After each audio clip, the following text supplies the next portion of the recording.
एक सुंदर रात को क्लर्क इवान दमित्रिच चेरेव्याकोव अव्वल दर्जे की दूसरी पंक्ति में बैठकर दूरबीन की मदद से लक्लोचेस दे कर्नाविल का आनंद ले रहा था।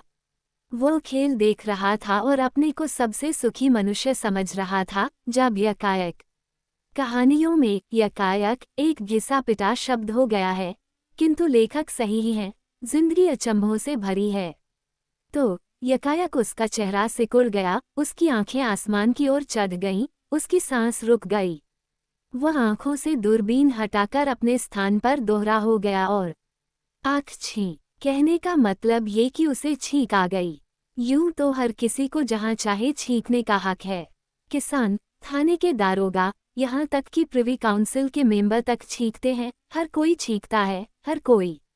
चेरेव्याकोव को इससे कोई झेप नहीं लगी। रुमाल से उसने अपनी नाक पोंछी और एक शिष्ट व्यक्ति होते हुए अपने चारों तरफ देखा कि कहीं उसकी छींक से किसी को असुविधा तो नहीं हुई।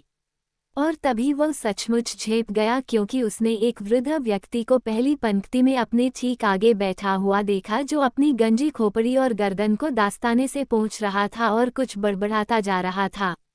चेरेव्याकोव ने उस बूढ़े को पहचान लिया कि वह यातायात मंत्रालय के सिविल जनरल ब्रिजालोव हैं।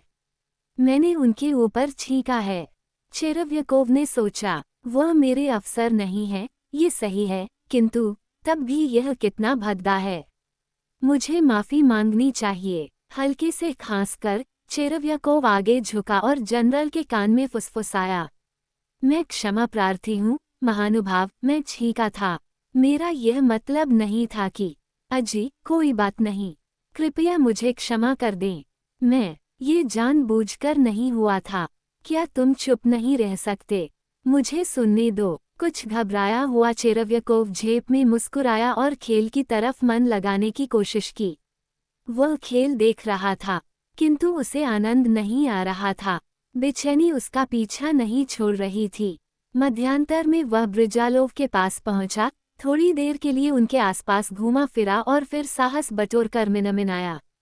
हुजूर, मैंने आपके ऊपर छींक दिया, मुझे क्षमा करें। आप जानते हैं, मेरा यह मतलब नहीं। अरे बस, मैं तो उसे भूल भी गया था, छोड़ो अब इस बात को, जनरल ने कहा और बेसब्री में उसका अधर फड़कने लगा। कहते हैं कि भूल गए हैं, लेकिन आंखों में विद्वेष भरा है। चेरेव्याकोव ने जनरल की ओर संदेह की नजरों से देखते हुए सोचा। और बात नहीं करना चाहते। मुझे उन्हें अवश्य समझाना चाहिए कि मेरा यह मतलब नहीं था कि यह एक स्वाभाविक चीज थी, नहीं तो शायद वह ये सोच बैठे कि मैं उन पर थूकना चाहता था। अभी भले ही वह ऐसा न सोचें, लेकिन बाद में शायद सोचने लगें। घर पहुंचकर चेरेव्याकोव ने अपनी पत्नी को अपने अभद्र व्यवहार के बारे में बताया। उसे लगा कि उसकी बीवी ने इस घटना की बात बड़ी बेपरवाही से सुनी। पहले वह सहम गई, पर यह जानकर कि ब्रिजालोव पराया अफसर है, निश्चिंत सी हो गई। लेकिन मेरा ख्याल है कि तुम्हें जाकर माफी मांग लेनी चाहिए, उसने कहा, नहीं तो वह सोचेंगे कि तुम्हें भले आदमियों में बैठने का शऊर नहीं है। यही तो, मैंने माफी मांगने की कोशिश की थी, पर इसका ढंग ऐसा अजीब था। कोई कायदे की बात ही नहीं की। फिर वहां बात करने का मौका भी नहीं था। अगले दिन चेरेव्याकोव ने नई वर्दी पहनी, बाल कटवाए और ब्रिजालोव से माफी मांगने गया। जनरल का मुलाकाती कमरा प्रार्थियों से भरा हुआ था और जनरल खुद अपनी अर्जियां सुन रहा था। उनमें से कुछ से बात करने के बाद जनरल की निगाह उठी और चेरेव्याकोव के चेहरे पर जा अटकी।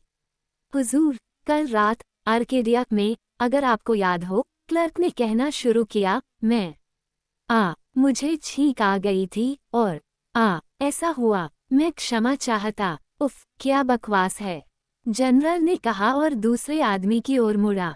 मेरी बात सुनते नहीं। डर से पीले पड़ते हुए चेरेव्याकोव ने सोचा, इसका मतलब है वह मुझसे बहुत नाराज हैं। बात यहीं खत्म नहीं की जा सकती। मुझे ये बात उन्हें समझा ही देनी चाहिए। जब जनरल अंतिम प्रार्थी से बात करके अपने निजी कमरे की ओर जाने के लिए मुड़ा, चेरेव्याकोव उनके पीछे भिनभिनाता हुआ जा पहुंचा। हुजूर, मुझे माफ करें। हार्दिक पश्चाताप होने के कारण ही मैं आपको कष्ट देने का दुस्साहस कर पा रहा हूँ। जनरल ने रुआंसा चेहरा बनाया, हाथ हिलाया और तुम तो मेरा मजाक उड़ा रहे हो, जनाब, कहकर वह दरवाजे के पीछे छिप गया। मजाक, चेरेव्याकोव ने सोचा, मुझे तो इसमें कोई मजाक की बात दिखाई नहीं देती। जनरल हैं पर इतनी सी बात नहीं समझते।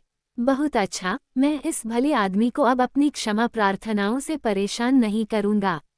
भाड़ में जाए वह, मैं उन्हें एक पत्र लिख दूंगा, मैं अब उनके पास जाऊंगा नहीं। हाँ, मैं नहीं जाऊंगा, बस। ऐसे ही विचारों में डूबा चेरेव्याकोव वापस घर पहुंचा, पर उसने पत्र नहीं लिखा।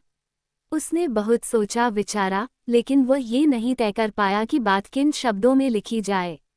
अतः अगले दिन फिर उसे मामला साफ करने के लिए जनरल के पास जाना पड़ा। श्रीमान, मैंने कल आपको कष्ट देने की जो हिम्मत की थी, उसने कहना शुरू किया। अब जनरल ने उस पर प्रश्नसूचक निगाह डाली। आप पर हंसने के लिए नहीं, जैसा कि हुजूर ने कहा, मैं आपके पास माफी मांगने आया था कि आपको मेरी छींक से कष्ट हुआ। जहाँ तक आपका मजाक उड़ाने की बात है, मैं ऐसी बात कभी सोच भी नहीं सकता। मैं ये हिम्मत कैसे कर सकता हूँ? अगर हम लोगों के दिमाग में ऐसे व्यक्तियों का मजाक बनाने की बात घर कर जाए, तो फिर सम्मान की भावना कहाँ रह जाएगी? बड़ों की कोई इज्जत ही नहीं रह जाएगी। निकल जाओ यहाँ से। गुस्से से कांपते, लाल पीले हो, जनरल चीखा। भय से स्तंभित हो, चेरेव्याकोव फुसफुसाया, काका क्या? पैर पटकते हुए जनरल ने दोहराया, निकल जाओ। चेरेव्याकोव को लगा जैसे उसके भीतर कुछ टूट सा गया हो। लड़खड़ाते हुए पीछे चलकर वह दरवाजे तक पहुंचा, दरवाजे से बाहर आया और सड़क पर चलने लगा। वह न कुछ देख रहा था, न सुन रहा था।